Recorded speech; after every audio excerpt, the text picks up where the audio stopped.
Hello guys, കാന്ത ഇന്ന് release ആയിരിക്കുകയാണ്. Direction by Selvamani Selvaraj. പടത്തിന്റെ റിവ്യൂലേക്ക് പോവാം. റിട്രോ സ്റ്റാർ ദുൽഖർ സൽമാന്റെ ഏറ്റവും പുതിയ പടം കാന്ത. ഡയറക്ഷൻ സെൽവമണി സെൽവരാജ്. പണി അറിയാം, നല്ല രീതിക്ക് പണിയെടുത്തിട്ടുണ്ട്, വർക്കായിട്ടുണ്ട്. ദുൽഖർ സൽമാൻ പ്രൊഡക്ഷൻ, റാണാ ദൗപതിയും മറ്റൊരു പ്രൊഡ്യൂസറാണ്. അപ്പം പ്രൊഡക്ഷൻ ക്വാളിറ്റി പക്കയായിട്ട് ചെയ്തിട്ടുണ്ട്, അടിപൊളിയായിട്ട് ചെയ്തിട്ടുണ്ട്. അവർ തന്നെയാണ് പടത്തിലെ മെയിൻ 2 ലീഡ് റോൾസ്. അപ്പൊ അതുകൊണ്ട് വലിയ പ്രൊഡക്ഷൻ കോസ്റ്റ് അധികം ആവാത്തൊരു പടമാണ്. കാരണം അത് പടം നടക്കുന്ന ഒരു പീരിയോഡിക് ടൈമിൽ ഒരു ഫിലിം സെറ്റിലാണ്.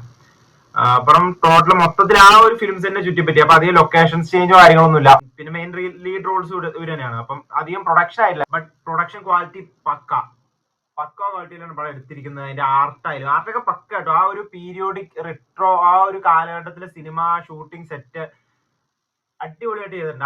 ആർട്ട് ഡിപ്പാർട്ട്മെന്റ് എന്തായാലും നല്ല പണിയെടുത്തിട്ടുണ്ട്. Story by Tamil Prabha and Selvamani Selvaraj. നല്ല സ്റ്റേബിൾ ആയിട്ടുള്ള സ്ക്രീൻ പ്ലേ പടത്തിനുണ്ട്. അത് അടിപൊളിയായിട്ട് എക്സിക്യൂട്ട് ചെയ്തിട്ടുണ്ട് സെൽവമണി സെൽവരാജ്. Background score Jakes Bejoy. அந்த പേരിൽ ഒരു ഗത്ത് ഇருக்கு. ഇതുപോലുള്ള പീരിയോഡിക് പടങ്ങളില്, സാധാരണ റെട്രോ പടങ്ങളിലൊക്കെ ആ കാലത്തുള്ള മ്യൂസിക് ഉപയോഗിക്കും. അതായത് ആ സമയത്ത് ഇറങ്ങിക്കൊണ്ടിരുന്ന പടങ്ങളിലുള്ളത് പോലത്തുള്ള മ്യൂസിക് ഉപയോഗിക്കും. നമുക്ക് ആ ഒരു ഫീൽ കിട്ടുക, നമ്മളൊരു പീരിയോഡിക് പടമാണ് കാണുന്നത് എന്നുള്ള ഫീൽ നമുക്ക് കിട്ടാൻ വേണ്ടിയിട്ട് ആ കാലത്ത് മ്യൂസിക് ഉപയോഗിക്കും. പക്ഷെ ഈ പടത്തിൽ അങ്ങനെ ഒന്നുമില്ല. എല്ലാം പുത്തൻ ഇൻസ്ട്രുമെന്റ്സ് വെച്ചുള്ള അടിപൊളി മ്യൂസിക്.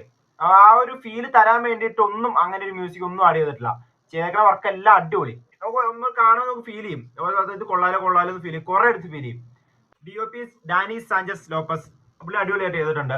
പുള്ളിയുടെ പണി പുള്ളി അടിപൊളിയായിട്ട് എടുത്തിട്ടുണ്ട്. പിന്നെ കട്സ് ആന്റണി ഗോൺസാൽവസ്, തമിഴിലെ മെയിൻ എഡിറ്ററാണ്.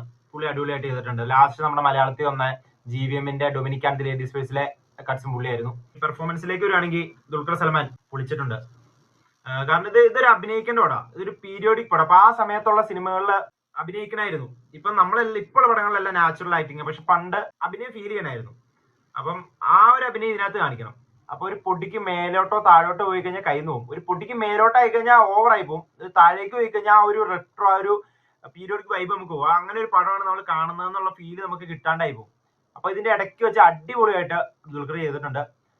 പിന്നെ റാണ സെക്കൻഡ് ഹാഫിലാണ് റാണയുടെ ഇൻട്രോ. റാണ കുറച്ചുള്ളൂ, ഉള്ള ഭാഗം അടിപൊളിയായിട്ട് ചെയ്തിട്ടുണ്ട്. റാണ ഒരു കോമഡി, ഒരു പോലീസ് ഓഫീസറാണ്, അതൊരു കോമഡി രീതിയിൽ റാണ ചെയ്തിട്ടുണ്ട്, അടിപൊളിയായിട്ട് ചെയ്തിട്ടുണ്ട്. പെർഫോമൻസ് ആരെയും മോശമില്ല, എല്ലാം അടിപൊളിയാക്കിയിട്ടുണ്ട്.